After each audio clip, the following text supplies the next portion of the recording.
Good morning, students. This is the second part of the previous video in which we were discussing about LC filter. So now we will discuss about the voltage regulation in case of LC filter. As you can see, the smoothing effect on the output voltage due to inductor, it is shown in the above figure, that is the output of LC filter. So here you can see that the output voltage as well as the current, it doesn't fall to zero during any type of the graph.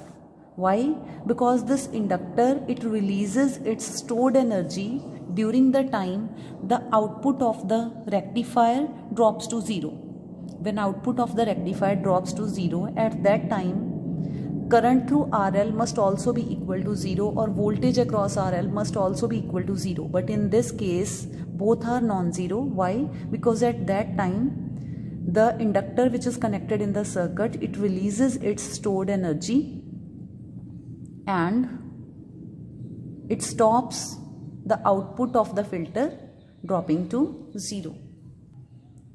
And then, if in case any of the AC component which could not be filtered by the inductor, it will be filtered by the capacitor. It will bypass the AC component, and then the ripple free means AC free smooth DC voltage will be obtained across the load, that is RL. But for this, continuous current must flow through the inductor, and it will only be possible if the peak value of AC current, it must be always less than the DC value or equal to DC value. So this is the graph of voltage between time omega t or angle omega t. So if this graph, it is in between, instead of voltage, this graph is in between load current and omega t, then this VMAC, this is the peak value of AC component, very small amount of AC component in the output, then it will represent peak value of AC component of current, and this VDC, it will represent IDC if this graph is of current. Then as you can clearly see that this IDC, it must be greater than this IMAC or it must be equal to this IMAC. This IDC, it cannot be less than this IMAC, because at that time, what will happen? Current through inductor, it will stop. And then induced EMF will be produced. So which will change our output. So a continuous current must flow through the inductor so that there must not be any back EMF.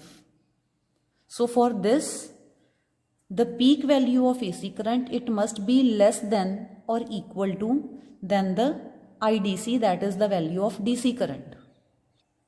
Only then the current through inductor will be continuous, and the value of this will be peak value of voltage, AC voltage, that is 4 Vm by 3 pi divided by resistance, that is XL.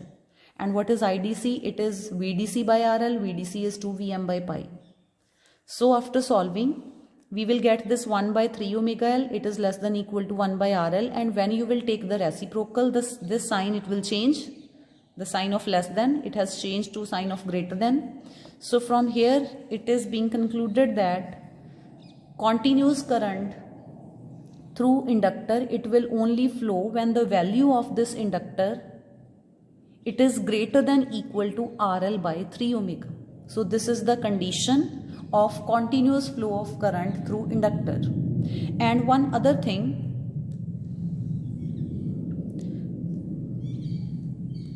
this is the variation between DC current and DC voltage. As you can see, up to this value of current, the DC voltage, it varies considerably. But after this, when the value of DC current varies and there is very small change, almost constant value of output voltage. So this means the current through inductor or current through load, it must be greater than this value, and this value of current, it is known as critical value of current. Why the current through load resistance RL, it must be greater than this IC, or load current must be greater than IC? Because if for the current which is greater than IC, the output voltage is almost constant. But for the current, load current less than the critical value of current at that time, for very small change in current, the amount of output voltage, it is changing considerably. So that's why keep load current greater than IC, then there will be continuous flow of current and there will be continuous constant voltage at the output across RL. So this is all about the voltage regulation in case of LC filter. You can read this.